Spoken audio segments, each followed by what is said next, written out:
When you think about the most snake-bitten, most insignificant, irrelevant, garbage dumpster fire ass organizations in North American professional sports, one team that always has to be at the top of the list is the Los Angeles Clippers. You could talk about the Cleveland Browns being the skid marks all of these years, but they don't hold a torch, a candle, anything to the significance of suck that has been the Clippers organization over all these many decades. Being represented through the long-term ownership of Donald Sterling, where he came to the realization of you could not really care and still make a profit and run it like a business. So you would let Elgin Baylor run your organization into the dumpster for 2+ fucking decades and never want to really change anything. When you talk about organizations that need an image makeover, when you talk about organizations that need a significant jolt in the arm, it's the Clippers. Because as much as you talk about Steve Ballmer buying the team a few years back and massively overpaying for him for $2 billion, giving him a jolt in the arm, it didn't give him a jolt of a damn thing. It didn't. They rode for a couple of seasons with that trio of Blake Griffin, Chris Paul, and DeAndre Jordan. In the grand scheme of things, it didn't matter two hella beans. Right back to being irrelevant again. Different owner, same type of results, and that's the truth. That's the reality. So if there's any organization in the NBA who needs to swing and swing big and swing for the fences in order to change their altitude, in order to change the perception of them, it's the Clippers. Some might argue the Knicks, but that's another topic for another video. But going into this offseason, coming off an appearance in the playoffs, beating Golden State a couple of games in the first round, you're sitting there, you're looking at this Clippers team. You've got potentially the cap space for 2 max free agents, but who was going to come?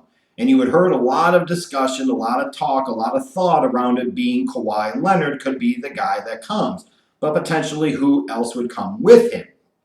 And up until the announcement was actually made, it was hard to know what was going on with Kawhi. Was he going to stay in Toronto where he had just won an NBA championship north of the border? Was he going to go and form another super team, this time with the Los Angeles Lakers being the benefactor with LeBron and Anthony Davis?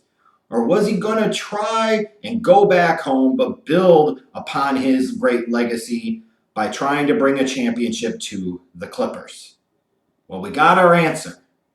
And we got our answer in a surprising way, especially with the announcement first that really preceded the whole Kawhi Leonard thing, as we've come to find out, is the big trade that they made to go and get Paul George. And you want to talk about puppet masters. And talking about for years guys like LeBron James being puppet masters. Kawhi Leonard was the ultimate puppet master. He orchestrated his exit from San Antonio to Toronto. He now was able to play the Los Angeles Lakers and the Toronto Raptors like a fiddle. He played the Oklahoma City Thunder by clearly negotiating behind the scenes with Paul George, saying, I want to go to the Clippers, but I need somebody else. Paul, I want you to come with me. And forcing the hand and making this happen. Having Paul George go, I want to get out of here. I don't want to play with Russ anymore. Who saw this coming? Like Kawhi going to the Clippers was one thing. But Paul George, PG13 is a Clipper too? This is crazy. And so un-Clipper-like. And when you look at what the Clippers had to give up to get Paul George, which is risky in and of itself, a guy that's had surgery on both shoulders, especially the torn labrum. I believe it wasn't his left shoulder, it's his right shoulder, whatever. It's a torn labrum surgery. But the fact is, they give up a lot. Shai Gilgeous-Alexander, Danilo Gallinari, easy for me to say, and a bunch of future first-round picks and first-round pick swaps for several years to come, which in theory can seem a bit risky, even though Paul George is coming off of an MVP caliber type of season. He's 29 years old, still has a couple of years left on his contract that he signed with the Thunder, coming off of that shoulder surgery. You see some risk because you're like, how's this going to work out? Then you look at it and you say, if you're the Clippers, you had to make this deal. For so many years, they've had marquee draft picks, and it hasn't mattered. For so many years, they have been irrelevant. There are certain teams at certain times that have to make that decision whether they're going to nut or get off the pot. And this was the time for the fucking Clippers to nut and make some babies. And that's exactly what the hell they did. Fuck, I don't care if you had to give up 10 future first-round picks to go get Paul George. You needed to do it. Because you know what you weren't going to do with those 10 future first-round picks or the 4 or 5 that they fucking gave up here? Win a championship with them. You know why I say that? Because they never fucking have. Haven't even made it to a conference finals, let alone an NBA finals, let alone hoisting up the Larry O'Brien trophy. You had to make this deal. Especially when you get somebody like a Kawhi Leonard, a dynasty killer, won a title with the Spurs, and then ultimately killed off that dynasty. Went to Toronto, won a championship, and some might argue killed off the Warriors dynasty.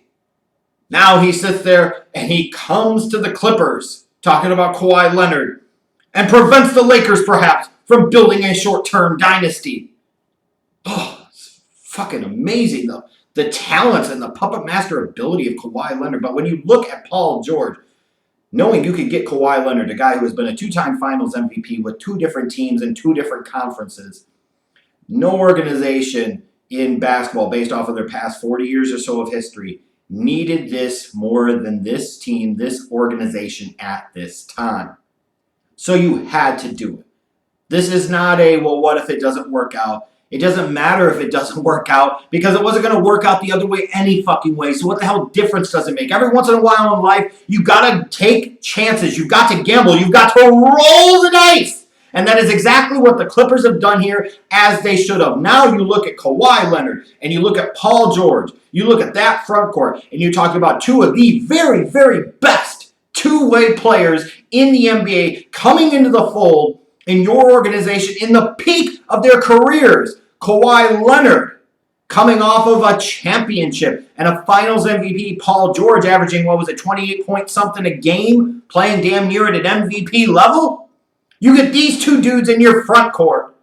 2 dudes that are great offensive players and phenomenal defensive players. Like I said, the very, very best of two-way talents in the league. And you can add them to a core of guys around them like Lou Williams, Mr. Six-Man, Patrick Beverley, a great defensive point guard, Landry Shamet, who they got last year in the trade with the 76ers, Montrezl Harrell, who had a really nice year last year, even if they bring back Ivica Zubac.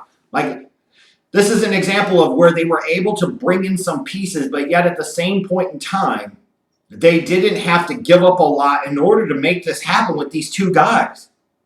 And you look at the Clippers now, they're instantly championship contenders. They absolutely are, and I don't think anybody disputes that. And as much as you'll hear people talking about on sports talk radio, they like, which team is better right now, the Lakers or the Clippers? And they say it's the Lakers. What the fuck? Why? The Clippers actually went to the playoffs last year, assholes, and they've added 2 of the very best two-way players in the NBA. The fuck, LeBron and Anthony Davis? Give me a damn break. Those guys got to make it through a full damn season. I guess you could say the same thing about Kawhi Leonard and Paul George, but at least when you look at the freaking Clippers, you see some of the pieces there, and you're like, you know what? I might like them a little bit more, but the bottom line is, these moves right here have really shifted the perspective of the NBA. It's almost like the super team concept is kind of slowly going away, and thank God for that. And now all of a sudden you got 2 teams in Los Angeles with 2 notable stars. So it gives you a lot more reason to care about that West Coast basketball. But in the process, things have kind of balanced out. They have kind of evened out. And if you're the NBA, you've got to be really happy because you've got these stars in your second biggest market in your freaking league. This is just phenomenal. Phenomenal stuff. And when you look at it, if you're a Clippers fan, if they even exist, and sometimes I doubt that and wonder if they're not named Billy Crystal, but you look at the Clippers here, and it's like, whether it works out or not remains to be seen. You got at least a few years of this core. Let's see what you can make out of it. But you've got a chance. The opportunity is there. The Rockets, the Warriors got to get there, and even if they get Klay Thompson back from the ACL tear in time for the playoffs, you might be better. The Lakers, LeBron and Anthony Davis, I might take Kawhi Leonard and Paul George over them. Like the Blazers, the Nuggets. I mean, the NBA has really opened up now, and this is really cool. And if you're the Clippers, you've actually got a legitimate shot, whether it be the 2020 or 2021 season, to win an NBA championship. you have with these two moves, and specifically starting with the Paul George move, which helped facilitate the decision by Kawhi Leonard to come play at home, play for the Clippers, even though he grew up a Magic fan, even though he grew up a Lakers fan.